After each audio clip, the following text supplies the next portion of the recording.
Vermonters are generally a generous group of people, but sometimes Vermonters lose money because they don't check the charities before they donate. It's important to do that, and you can do it online by going to a number of websites. Charity Navigator, Give.org, Charity Watch, or GuideStar all provide guidance on how to donate and where to donate effectively. Secondly, don't let the con artist in your house. Quite often, con artists will be coming door to door looking for donations. Don't do it. Say no if it's an unsolicited request for money. 3, look at the web address if you're online and you're checking out a charity. If that charity's web address does not make sense to you, it is most likely a scam. And don't respond to email requests. Always check out that charity before you donate. Don't accept a very attractive website. Con artists are excellent at creating attractive websites that look quite real and tug at your emotions. Websites can be designed by many people, and they can be designed to fool you. And finally, never provide information on the telephone, any kind of information related to finances or money. If a person requests a donation, ask them to send you a mail request. You can then determine whether or not you're interested in making the donation.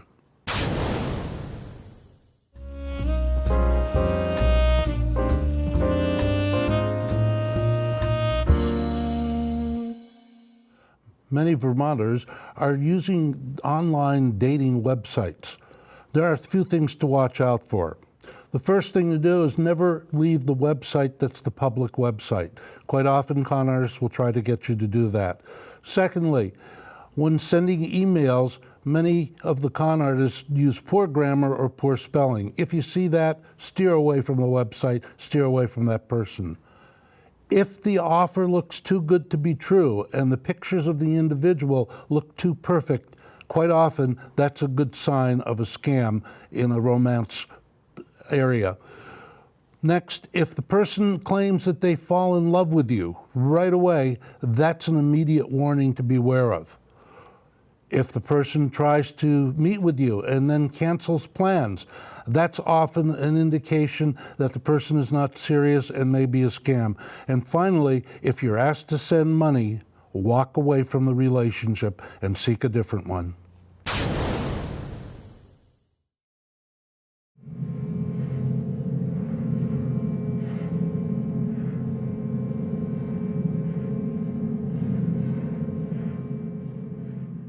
Some of the most dangerous scams on the internet are what we would call tech support scams.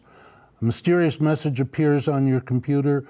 It indicates that you have viruses or malware on your computer.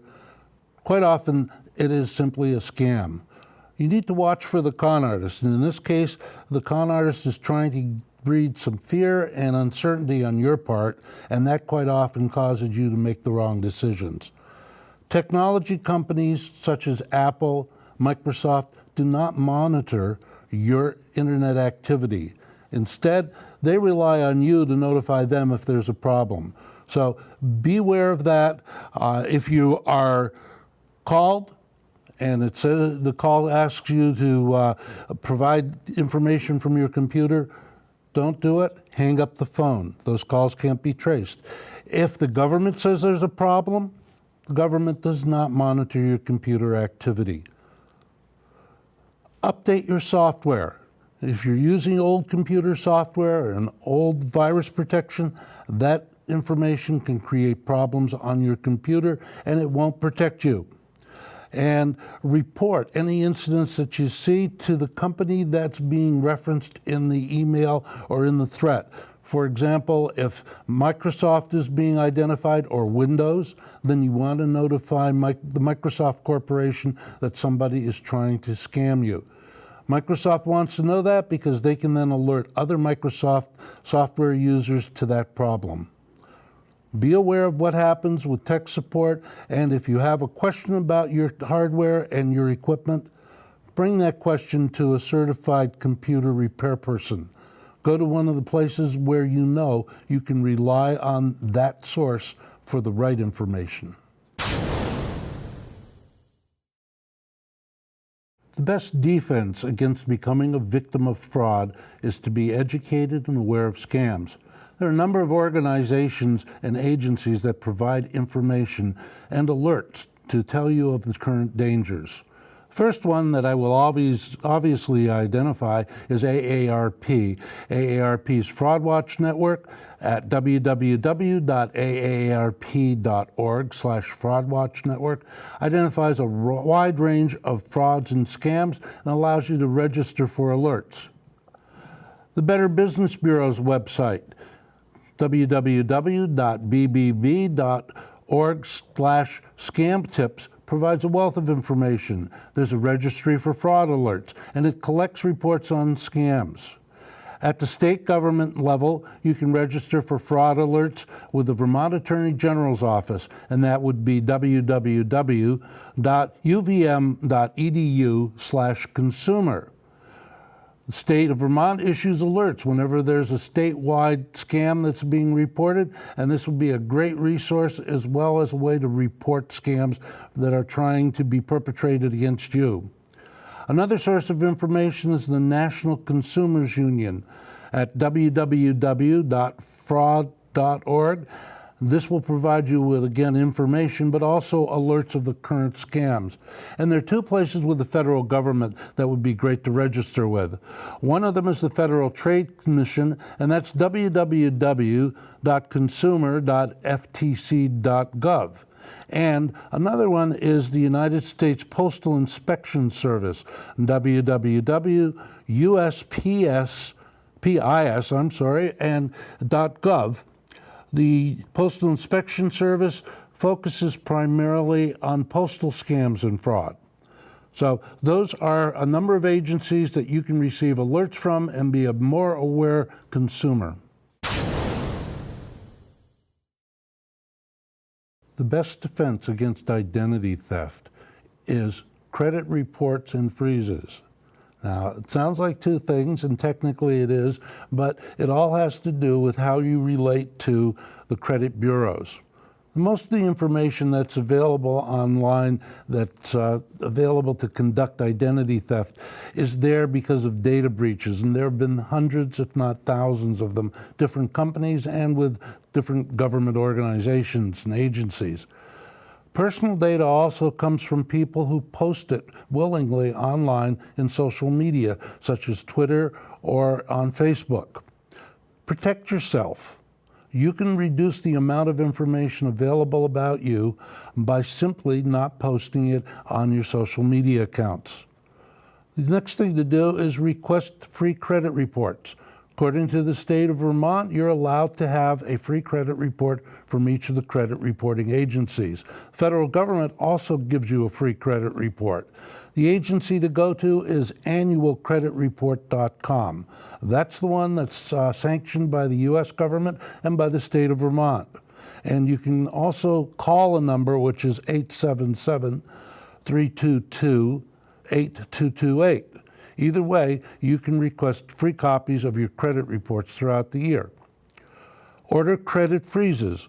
Credit freezes make it impossible for anyone to open a new account in your name or take out a loan in your name. And you can do that individually by going to the individual credit bureaus and requesting a credit freeze. Credit freezes are free of charge. The U.S. government and the state of Vermont passed legislation last year to make it that way. So there's no reason why you can't get a credit freeze. It has nothing to do with age. Con artists are equal opportunity criminals. They don't care about you, they care about your money. So your age doesn't matter, your gender doesn't matter, your geographic location doesn't matter. All that matters is whether or not they can attack your money. Taking these steps provides the best protection against identity theft, and it also costs you nothing.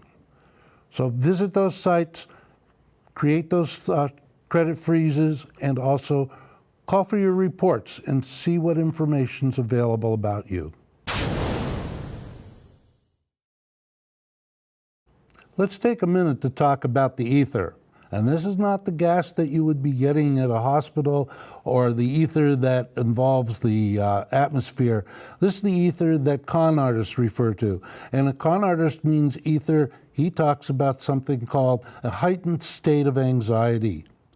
The goal is to get you not to think rationally, but to be excited. And to do this, con artists employ a number of psychological tools. The first one is phantom riches. The attempt here is to wave money in front of you. It might be a little money, as little as $50. It might be a lot of money, in the millions of dollars. It might be a lottery. The idea is put money in front of you and see what you're willing to provide in the way of identity, in the way of payments, in order to get that money. So the idea of phantom riches simply is putting money within your reach, but not quite within your reach. The second tool is profiling. The con artist will create a profile by finding out about you, finding out where you live, finding about your family, finding out things about your history and your education, and then using that information to befriend you. So the idea of profiling becomes very powerful when con artists are able to use that in order to convince you of their honesty and sincerity. The third area that con artists work is in scarcity. They try to make you think that the object that they're selling or providing is rare or very difficult to get, and as a result, you're willing to go to lengths to get it, particularly if you collect a particular item like coins, or maybe it's something like glassware. The con artist will present that to you, tell you how rare it is, and then try to get you to bid on that, or at least provide a payment for it, and you walk away thinking you're getting a special deal. In reality, you're being taken for the money that he's collecting. The fourth area that con artists use is source credibility. Con artists will attempt to gain your confidence by telling you how important they are, using fake degrees, college references, or positions of authority. And as a result, you have confidence in them, and you end up parting with your money. Those are the clues to being a safe consumer in our society. Watch out for those things, and you're more likely to be able to avoid being conned than falling victim to the con artist. Miss Lee, this is Agent Williams from the tax office. Our records show an unpaid balance on your account. If you don't pay by end of day, you'll be facing jail time. Well, the fastest way to fix this is with a prepaid debit card. Can you go get one now? Yes, and we want to clear this up. If you just buy that prepaid card, put $400 on it, then call me back and read the numbers to me. The moment they ask for a prepaid card is the moment you know something's wrong. Think before you send money. Anytime you're asked to make a payment using gift cards, understand that this is a scam. Con artists love prepaid gift cards, and the reason why is the payments are easy to obtain, the goods are easy to convert, and they have money, and they are able to work with it. Secondly, government agencies like the IRS and legitimate businesses do not accept gift cards as payment. So as soon as a con artist mentions gift cards, know that it's a fraud. And finally, anytime a gift card is requested as a payment, it is definitely fraud. You got money, I got a way to take it from you. Watch this. Dear valued customer, please verify your social security number, address, blah, blah, blah, blah, blah. Send. I go into her social network, find out her birth date, her hometown, and boom! I am Darla in Greenville. Easy peasy. Visit the AARP Fraud Watch Network to learn how to protect yourself from identity theft, fraud, and this guy. Sorry, darling. Not really. Protect yourself from identity theft. Fraud is easy to commit when the potential victim volunteers information. If you receive a telephone call or an email from a government agency such as the IRS, Social Security, or Medicare, or from a business, don't provide personal information or account information or reply to phone numbers or addresses provided to you. Instead, verify the information by going to a valid, publicly available contact point. Wi-Fi has become a way of life for many of us. Whenever using Wi-Fi, you need to apply basic security measures. First of all, if you're on a home network, be sure that home network is protected with passcodes or phrases so it's encrypted. An open network is an invitation to what we call war drivers. Those are strangers who cruise neighborhoods looking for open networks that they can then access. Never conduct personal business on a public Wi-Fi network unless you are protected by something called a virtual private network, or VPN. VPN connections encrypt everything on your computer. Even the privacy of a hotel room does not guarantee internet privacy, so stay away from conducting business on a public network. Carefully examine all Wi-Fi network connections when you're logging into a public network. Cybercriminals are adept at creating look-alike Wi-Fi networks to lure you to log in. One example would be to go into a Starbucks and go to their Wi-Fi website. It would be starbucks.com, but the criminal creates his own website and it's called starbuck.com.